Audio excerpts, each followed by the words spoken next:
Hola, bienvenidos a Prueba con Inge Robert. En esta ocasión vamos a hablar acerca de potencia mecánica. Bueno, desde el punto de vista de mecánica, pues la potencia es el trabajo realizado en la unidad de tiempo. Bueno, pues es una definición. Bueno, pero ¿eso qué significa? Podemos empezar con un ejemplo sencillo. Por ejemplo, aquí se representa, es un esquema de dos vehículos A y B que están en una posición 1 y deben subir una cuesta y llegar a otra posición a cierta distancia y con cierta diferencia de altura. Salen al mismo tiempo, son conducidos por conductores hábiles para el manejo de vehículos y van a la máxima velocidad que pueden desarrollar en ese trayecto y llegan a esta posición. El vehículo A termina el trayecto, su viaje, en un tiempo T1 y el vehículo B termina el viaje en un tiempo T2. Si el tiempo que hizo el vehículo A es menor que el tiempo T2, obviamente quien llega primero seguramente, lo sabemos por experiencia, pues tiene más potencia que el otro vehículo. O sea, realizó el trabajo de subir de esta posición a esta en menos tiempo. Potencia es variación del trabajo con respecto al tiempo. Mayor potencia, pues menor tiempo.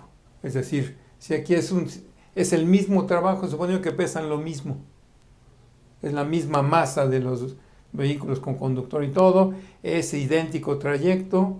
Bueno, realizan el mismo trabajo. El tiempo de uno fue menor, por lo tanto la potencia es mayor, ya que el divisor es menor. Ahora, en general eso es potencia. Ahora vamos a las ecuaciones. La potencia es la variación del trabajo con respecto al tiempo. Diferencial de trabajo entre diferencial de tiempo. Y sabemos ya de la parte de trabajo que el trabajo es un producto escalar F.dr. La fuerza que realiza el trabajo multiplicada con producto escalar con la diferencial de desplazamiento. Y todo eso entre el tiempo. Bueno, si la fuerza va en la misma dirección de sentido que el desplazamiento, podemos usar el producto. No vectorial, simplemente el producto de las dos magnitudes. ¿Por qué? Pues porque ya sabemos que F.dr es la magnitud de F por dr por el coseno del ángulo que forman entre sí. Y como van en la misma dirección y sentido, el ángulo que forman es 0, el coseno de 0 es 1, podemos usar las magnitudes entre dt. Pero sabemos que esta parte es variación de la posición con respecto al tiempo o variación del desplazamiento con respecto al tiempo. Eso es velocidad. Entonces la potencia que desarrolla una fuerza al mover algo, pues es esa fuerza, el producto escalar que sale de aquí, esta parte, de la fuerza por la velocidad. Y si van, repito, en la misma dirección de sentido, fuerza y velocidad, podemos usar la ecuación escalar. Las unidades en el sistema internacional de potencia son unidad de trabajo entre unidad de tiempo, newton metro sobre segundo. El newton metro sabemos que es una unidad de energía, joule, el joule. Y joule sobre segundo es el watt, la unidad de potencia llamada watt. En el sistema inglés, la unidad más común de potencia es el caballo de fuerza o horsepower, que normalmente le llamamos nada más caballo. Y aquí hay una pequeña tabla de equivalencias. Ya sabemos que un watt es un joule, unidad de energía sobre segundo, y un caballo de fuerza, un HP, es igual a 550 libras-pie o pies-libras sobre segundo. A su vez, ya con las unidades del sistema internacional, un caballo de fuerza es 746 watts, o como la unidad de watt es pequeña, ya para usos industriales, se acostumbra el kilowatt. Un caballo es igual a 0.746 kilowatts. Bien, aquí nos conviene hablar sobre la eficiencia mecánica de una máquina. Es decir, una máquina, por ejemplo, un motor, su eficiencia mecánica se calcula dividiendo el trabajo que da a la salida entre el trabajo que consume a la entrada, el trabajo que hay que darle a la máquina, que hay que proporcionarle.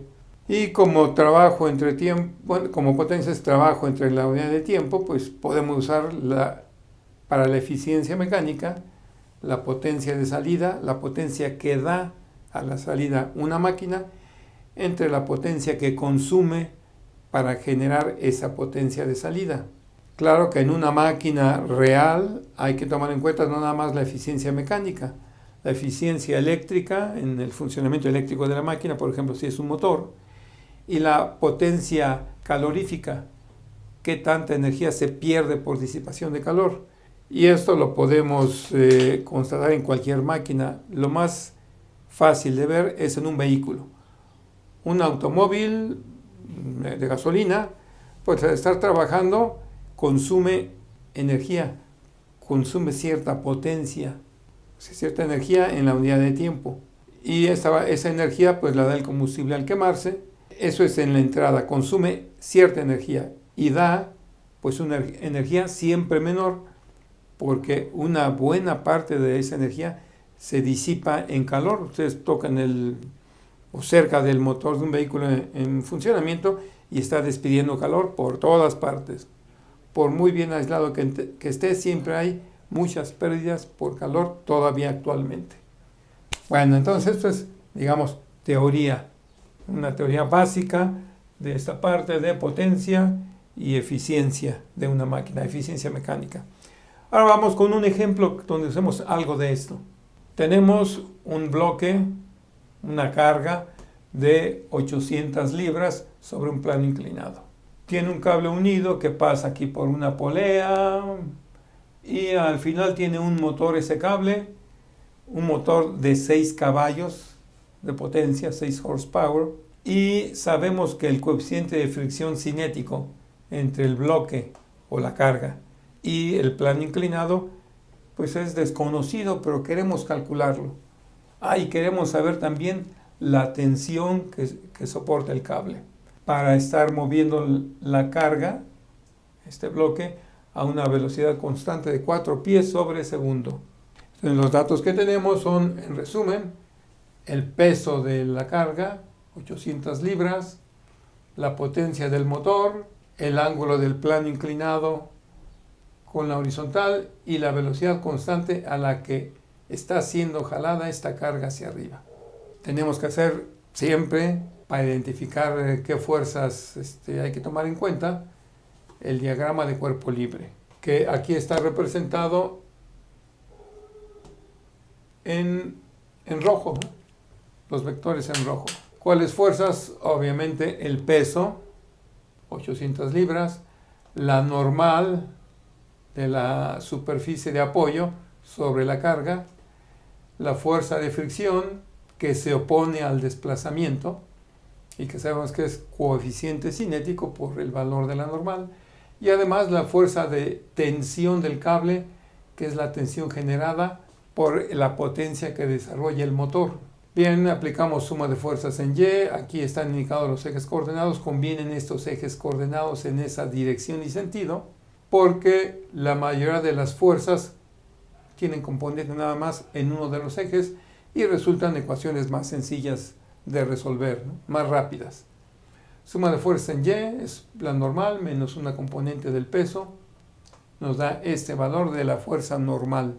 Ahora, con suma de fuerzas en el eje X igual a 0, porque va con velocidad constante, no tiene aceleración, el conjunto, ni en el eje Y ni en el eje X. Bien, entonces, suma de fuerza en X es igual a, pues la tensión positiva menos la fuerza de fricción, que es coeficiente cinético desconocido por el valor de la normal, menos una componente del peso, la componente en X, que es 800, el peso, por el seno de este ángulo.